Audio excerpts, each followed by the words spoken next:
Welcome to LSPlaysFM and to a brand new FM21 Tactics video. Today it's a bit of a strange one, the 5-3-2 halfback tactic, one which can defend really well, it scores a lot of goals through counter-attacking and has won a lot of trophies too. Let's get into it. I'll run through exactly how it works and how it's gotten on as well.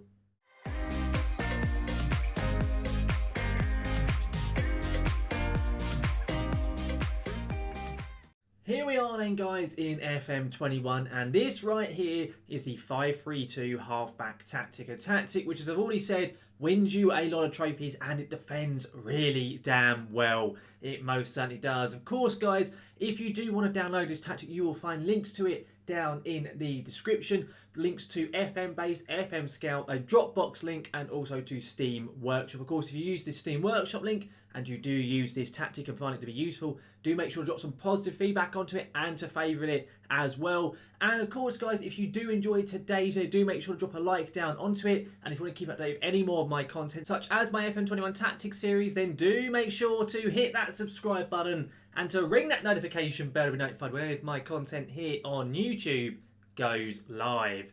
Now then, what I will do is I will of course run through the tactic with you, how it works, all the instructions, all the set pieces, anything like that. And also I've done a couple of simulations with the tactic. I've been using it with Chelsea here, the team we're looking at currently. We've also got one with Brighton and also with Wolves. And I've actually as well been using it in my Kaiserslautern save, my Road to Glory series, the Red Devil Revival, occasionally as like a bit of a backup tactic, and maybe one I'll be shifting to in the near future. We should hopefully see a link above me if you want to come and check out that series as well. But in terms of how the tactic works, it has the players in the roles as follows. You've got Mendy in net here as a sweeper keeper on support. It's then got two ball playing defenders both on defend, and then a halfback on defend here. This halfback is especially vital when you're going forward. You have the two centre backs here as so, and the halfback kind of just sits around, and then when you defend it becomes a three at the back type formation with almost three centre backs when this halfback drops deeper. In terms of the two centre-backs as well, just so you're aware, they are both told to stay wider. The reason being is that when that half-back drops in, you don't want them to be basically falling over each other. So the half-back will drop inside and these two central defenders will stay wider. You then have two wing-backs, both on support on either side, and a box-to-box midfield on support, an advanced playmaker on attack, and a Mazzala on attack in here as our three-man midfield. And then up front we have a DLF on attack, and then an advanced playmaker on attack. The DLF in order to drop deeper into this gap here, and then of course the advanced forward bombs up the pitch. He runs forward, tries to get onto all the long balls and everything. It's very much a counter-attacking tactic. This is a perfect type of player to have in this style of play. In terms of how the tactic works itself as well, we have a mentality of positive. I do occasionally put it to attacking if I need a late goal or anything like that, but generally speaking I keep it on positive. When I'm in possession, we have a fairly narrow style of play. Of course, we have no wingers, so it makes sense for it to do so. We pass into space. As I say, you want to make the most out of that advance forward, everything like that. We have overlap on the left and right for both of the wing-backs, play out of defence, a standard pass of directness, and a higher tempo. Everything else is left to default when we are in possession. When we are in transition, we are counter-pressing, countering, and also distributing quickly. Again, a counter-attacking style of play. We distribute to both the full-backs and the centre-backs, and I let my keeper take short kicks. Generally what I like to do, you don't have to have that, but that is how I prefer to have my keeper distributing the ball. We are then out of possession. We have a high line of engagement, a standard defensive line, a more urgent pressing intensity. We prevent short goalkeeper distribution, and I have get stuck in. Again, as I have with a lot of my tactics, I like to have get stuck in on for this year's game, but if you don't want to have that, you can of course switch that off if you find you get too many yellow and red cards. Finally, we also have a defensive width of force the opposition outside. The reason being is that when we are defending, we have three essentially centre-backs. I feel confident we should be able to head the ball out of the box if the opposition does try to cross it in. That right there is how the tactic works. As I said with the player instructions, the only one we do have is with those central defenders. There is no other individual player instructions put on. It is simply the standard ones per each role. Opposition instructions are left to default. I let the assistant either look after them, or I just have them off entirely and just tweak them maybe for the odd individual game. And then also for set pieces, I only have the one set piece set up. Defensive ones are default here for corners. It's only when I do attacking, and they are as follows. We have a far post one like so that goes to my right central defender, and then also a near post variant as well like so. You can of course copy this if you aren't able to download the tactic, or you can just download it for yourself. But that right there is how the tactic works, how everything is set up. We will now proceed through. We'll see exactly how the tactic gets on here with Chelsea, and then of course we'll look at Wolves and Brighton. But I'll see you for the Chelsea simulation very shortly. Here we are then at the end of the simulation. First of all here with Chelsea, and straight away I can already see that Chelsea, using that 5-3-2 half-back tactic, have had a very, very good season. And Timo Werner especially has had a very good season as well as that advanced forward. It would appear 100 points they've managed in the Premier League. Of course, the same as the Manchester City record from a few seasons ago in real life. And Timo Werner up there with 49 goals and also an average rating of 7.4. A very, very good season, that is for sure, from Timo Werner. Obviously, of course, on top of just that Premier League win, how else have Chelsea gone on in other competitions? They started, of course, in the Champions League, the FA Cup and the League Cup. Have they won anything else? There is the Prem there. They have won the Champions League. They beat PSG in the final, a 4-2 victory they achieved in that. Very, very good stuff indeed. They didn't manage to win the FA Cup, got to the 5th round, knocked out by Bournemouth on the Championship. Not great in that. I presume they probably played a bit of a rotated side. But then in the Carabao Cup, they won that as well. So Chelsea have come away with a treble this season using that 5-3-2 tactic. Very, very good stuff indeed there from Chelsea. Chelsea only expected to get top 4 in the Premier League, coming away as champions by quite a considerable margin. 10 points clear of Man City. Very, very good stuff indeed.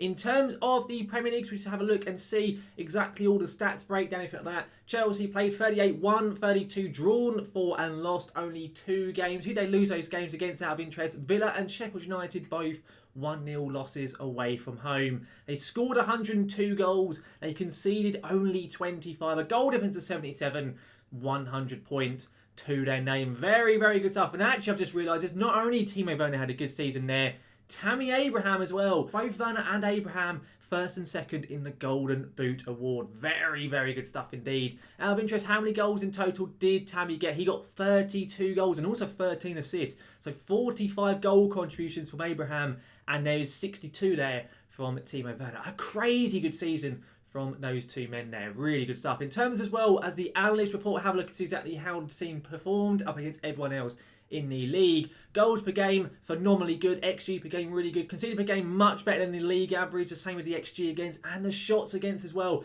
Every stat on here is better than the league average, which is a very, very good thing to see indeed from Chelsea. In terms of the scoring side of things, how Chelsea got on, if we have a look, they are up there as the second most aggressive side out of every team in the league, with around about 17-18 shots per game, and they are the second most clinical as well, behind only Newcastle, with roughly, what's that, about 15% conversion rate. So very, very good, very prolific side, a lot of chances and a good conversion rate as well coming from Chelsea using this tactic. In terms of the defensive side of their game, though, where do they come along? They have by far the best conversion rate of any team by some distance, less than 9% conversion rate for the opposition, and almost the best in terms of shots faced, around about 8 shots per game they're facing. Very, very good stuff there from Chelsea using this tactic. And overall, we can see a treble from Chelsea. A phenomenal season they have had. And of course, now we've got to go and look at Wolves and also Brighton. So I'll see you for the Wolves simulation using this tactic very shortly. Here then is Wolves using the 5-3-2 half-back tactic, and they're going to be lining up roughly as follows. Patricio in net with Willy Bolly and Connor Cody at the back. Saiss in as that half-back, Semedo and Marcel as the wing-backs. Then Donka, Coutinho and Neves as a very, very strong three-man midfield. And Willian Jose and Raul Jimenez up front as their strike partnership. In terms of where Wolves are predicted in the Premier League, just so you are aware before we do go through the simulation, they are expected to come up there in only 8th position. So a tough year for them, looking like maybe they're going to be top half or possibly pushing for those Europa League spots. Let's proceed on and see how they do get on. Here we are then at the end of the Wolves simulation, and straight away we can see Wolves have had a really, really good season. Predictors, of course, we've just saw only up there in 8th position. They have finished up in 3rd, level on points with Manchester City. 74 points achieved by a Wolves side expected only to get Europa League football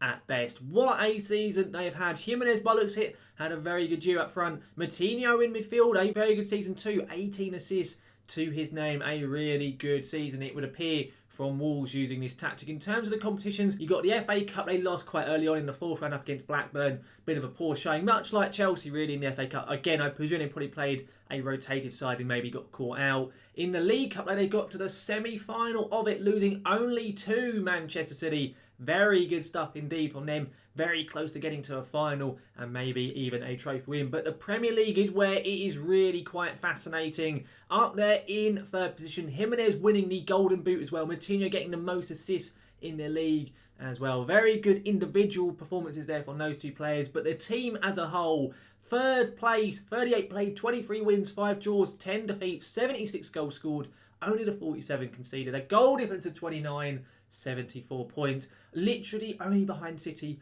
on goal difference. Is a crazy performance. Imagine Wolves in real life getting a second place. You wouldn't even be able to think about it really in current times. But Wolves, very well done using this tactic. Again, showing just how good it can work for your team. Of course, we've got one team left to use though. That is Brighton. So we'll go have a look at how their team lines up and then see how they perform using the tactic as well. This then is how Brighton is going to be lining up using the 5-3-2 half-back tactic. Sanchez in net, Webster and Dunk at the back as their ball-playing defenders. White in as the half-back, Lamptey and March as their wing-backs. Bissouma, Pascal Gross and Adam Lallana as their three-man midfield. And then Neil Maupay and Leandro Trossard up front for them. In terms of where Brighton are predicted to finish as well in the Premier League, I'll just show you they are expected to come down there in only 14th place. Very much expect to be in and around the relegation dogfight. So will they be in and around those positions or will they be higher up the table? Let's proceed forward and let's find out. Here we are then at the end of our final simulation, this time with Brighton.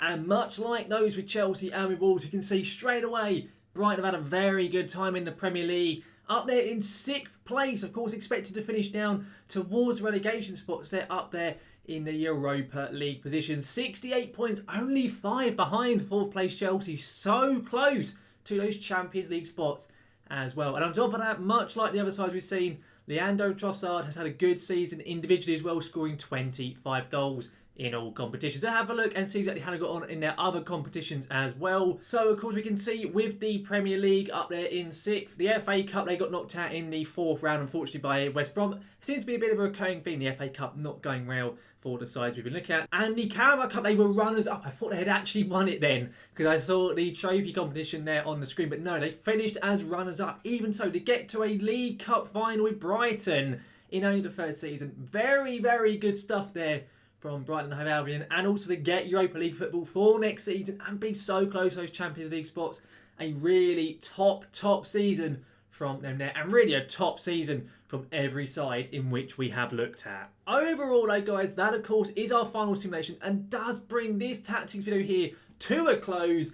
And as you can see, the 5-3-2 half-back tactic does work really, really well. And it doesn't really matter what level of side you're using, whether it be a top team pushing for those league and other trophies, everything like that, or a team maybe around top half mid-table, or a team down the bottom end of the relegation zone. You're going to do well with it regardless. Of course, it helps if you've got pacey strikers up top and of course a decent half-back and athletic wing-backs. But really, when you look at teams such as Brighton, they don't really have any of those in their locker, and yet they've come away with a very, very good season, much like all the other sides we have looked at. Of course, guys, I really do hope the tactic works well for you. Make sure to go and use those links down in the description. If you do use the Steam Workshop one that I mentioned earlier on, make sure to drop positive feedback and to favourite it as well. And if you did enjoy today's video, do make sure to chuck a like down onto it. And if you want to keep up to date with any more of my content, such as my FM21 Tactic series or my Road to Glory series with Kaiserslautern, then do make sure to hit that subscribe button and to ring that notification bell to be notified when any of my content here on YouTube goes live. So guys, thank you very much for watching, and I will see you again next time.